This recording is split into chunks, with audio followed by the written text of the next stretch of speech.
Mix by Arpit recording studio Begampur.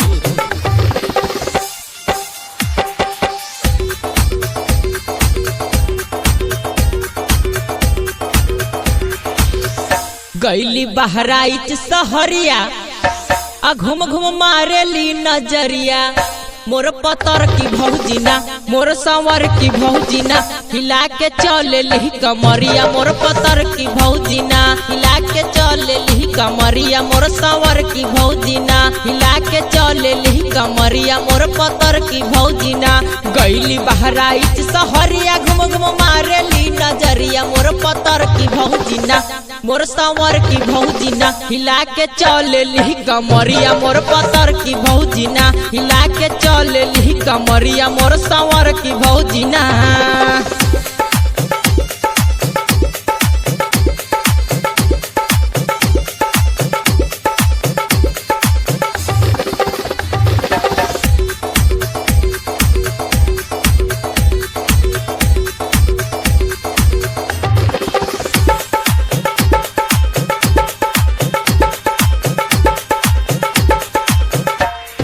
केहू से ला जाली नाही तनिक शरमाली। तनिक शरमाली ना हो तनिक शरमाली। घुंघटा हटा के गोला गप्पा खूबे खाली। गप्पा खूबे खाली गोला गप्पा खूबे खाली। केहू से ला जाली नाही तनिक शरमाली। घुंघटा हटा के गोला गप्पा खूबे खाली। देखा के सुघर शरीरिया आ घूमे चौक बजरिया। आ मोर पतर की भौजीना मोर संवर की भौजीना हिला के चले ली कमरिया। मोर पतर की भौजीना हिला के चले ली कमरिया। मोर संवर की भौजीना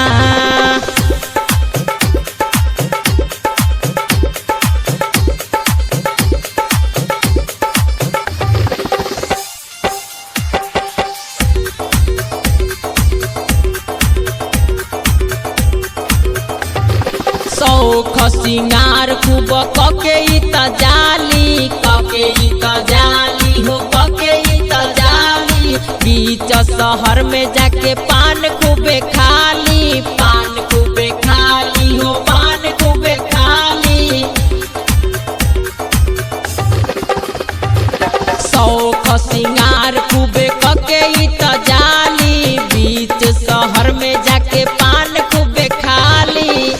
कांधे पर टांग के चले झोलावा आइन का पीछे लइकन के बा मेलावा। मोर पतर की भौजीना मोर संवर की भौजीना हिला के चले ली कमरिया। मोर पतर की भौजीना हिला के चले ली कमरिया। मोर संवर की भौजीना